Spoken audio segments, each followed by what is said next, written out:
Good morning, and a warm welcome to your show, Sunny Mornings in La Jolla.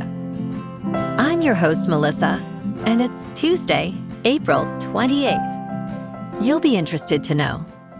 25 years ago, today, in 2001, a private citizen named Denis Tito rode a Russian spacecraft to the space station as the first paying space tourist, fulfilling a long-held dream of civilian access to orbit. His voyage marked a milestone in human spaceflight by opening the door to commercial participation, shifting perceptions of who could travel beyond Earth, and spurring interest in private space endeavors.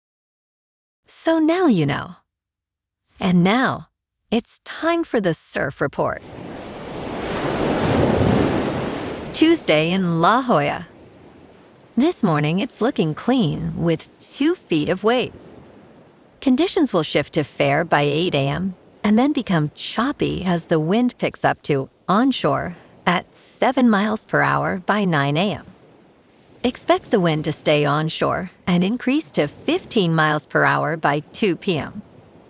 Best time to ride is at 6 a.m. with the 3-foot incoming high tide, when the west-northwest swell is 1 foot at 13 seconds and the offshore wind is 2 miles per hour. The nearshore buoy in Scripps in La Jolla reads 66 degrees for the water temperature. Wednesday offers 2-foot clean waves in the morning, but conditions turn choppy by midday with increasing winds. Thursday sees similar 2-foot waves, maintaining fair conditions early before choppy surfaces develop later. Friday brings a slight increase to 2 to 3 feet, with fair conditions in the morning before choppy waves return in the afternoon, making it the most promising day of the period. This morning, it's mostly cloudy and it feels like 58 degrees with 5 mile per hour wind. The sunset will take place at 7:31 and it will rise again tomorrow at 6:03. It looks like we're in for some partly sunny skies today, with a high near 63 and a light northwest breeze around 10 miles per hour. If you're inland, it will hit a high of 66. Tonight, expect mostly cloudy conditions with a low around 57 and calm winds around 5 miles per hour. Looking ahead in the weather. Wednesday is mostly cloudy with a high near 63 and a light northwest breeze up to 10 miles per hour. Then a slight chance of rain showers late Wednesday night into early Thursday with lows near 59. Thursday and Friday turn partly to mostly sunny with highs near 64 to 65 and nights holding in the upper 50s to around 60. Saturday looks pleasant and mostly sunny with a high near 67 and a mostly cloudy night near 60. Bonjour, food enthusiasts. This podcast is brought to you by Versailles Cafe and Pastries in Encinitas. Nestled on El Camino Real South, just north of Encinitas Boulevard, this cafe is a haven for culinary delights. Indulge in their amazing Eggs Benedict or their gluten-free crepes. You can grab a panini for lunch or just breeze on through to get your morning coffee. They are open every day from 8 to 5. So stop on by and don't forget to tell them Sunny Morning sent you. In local news, San Diego's air quality has been ranked among the worst in the United States, according to the American Lung Association's 2026 State of the Air Report. The report reveals that nearly half of U.S. children are exposed to unhealthy pollution levels, with San Diego ranking 5th for year-round particle pollution. With a population of 3.2 million, the San Diego-Chula Vista-Carlsbad metropolitan area fell below Fresno-Hanford-Corcoran in 4th place and Eugene-Springfield in 3rd. This year, San Diego received a failing grade, impacting approximately 75.9 million people nationwide, including 33.5 million children.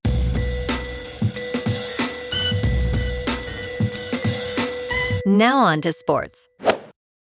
Cooper Flagg has edged Con Newpel in a close NBA Rookie of the Year race.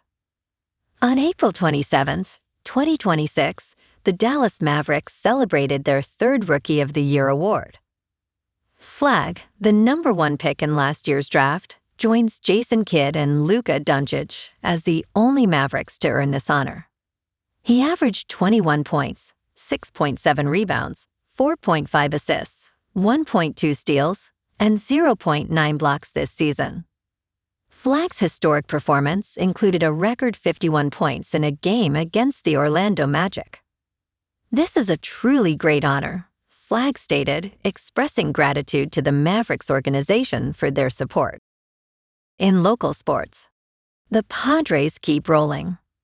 They beat the Cubs 9-7 last night at Petco Park behind Ty France, who went 2 for 3 with 4 runs batted in. Manny Machado added 3 hits, and Gavin Sheets went deep. Randy Vasquez picked up the win despite giving up 5 runs in 5 innings. The bullpen shut it down from there. San Diego is now 19-9 on the season with the best April winning percentage in franchise history. Tonight they look for another win with Walker Buehler on the mound against Edward Cabrera, first pitch at 6:40. Mason Miller's incredible scoreless streak ended at 34 2/3 innings yesterday, but the Padres' dominance this month speaks for itself. They're sitting atop the NL West and feeding off that perfect Petco energy. Meanwhile, the Chargers' off-season program just kicked off, and the big story is the health of 2 critical offensive linemen. Joe Alt and Rashawn Slater both reported to the facility this week and are tracking ahead of schedule in their recovery. Alt missed most of last year with foot and ankle issues, while Slater dealt with a patellar tendon tear in preseason. Getting those guys back healthy is huge for protecting Justin Herbert. The Bolts also brought in new offensive coordinator Mike McDaniel, who could unlock the best version of Herbert's game. In top news, MicroStrategy could surpass BlackRock's Bitcoin holdings within a week. A Bitcoin central bank could rival BlackRock in Bitcoin holdings. Founded in 1988, BlackRock is the world's largest asset manager with more than $14 trillion in assets under management as of 2025. It was among the first Wall Street giants to launch a spot exchange-traded fund linked to Bitcoin in January 2024 after the U.S. Securities and Exchange Commission greenlit it. A spot Bitcoin exchange-traded fund allows both institutional and retail investors to gain indirect Bitcoin exposure through a traditional avenue. In business news, when Brian Niccol took the helm as Starbucks chief executive officer in 2024, he promised that the floundering company would be going back to Starbucks. In a world defined by automation, he wanted to return the coffee giant to its cafe culture roots, but he urged patience. Last quarter, Starbucks' same-store sales were up 4% in North America, with overall transactions growing 3%. The company reported that members of its loyalty program were buying more, and casual customers were also returning. Niccol is refreshing more than 1,000 stores, adding more than 100,000 seats back to cafes by the end of 2026. Starbucks is improving customer service by rebuilding its digital app and training baristas to bring the human touch back to their work. In crypto movement, Bitcoin is down 3% to about $77,000. Ethereum is down 4.5% to about $2,000.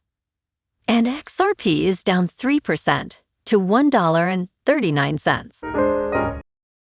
Moving on to a more local vibe. In our community spotlight on health and wellness, we are working with a national Pilates studio to bring you some free classes, so listen up. Check out Club Pilates, with several locations in the San Diego area. Pilates presents a comprehensive wellness approach, cultivating strength, reducing tension, and elevating mental well-being. Scientific research affirms its benefits.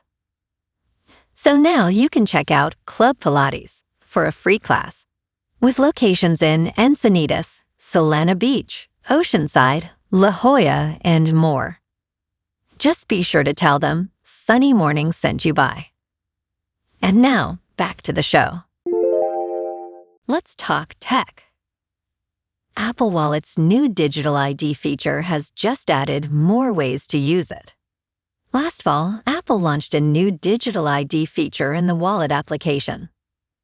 Now the feature can officially be used as an age verification method in several cases on iPhone. Digital ID was accepted at Transportation Security Administration security checkpoints in over 250 United States airports for domestic travel.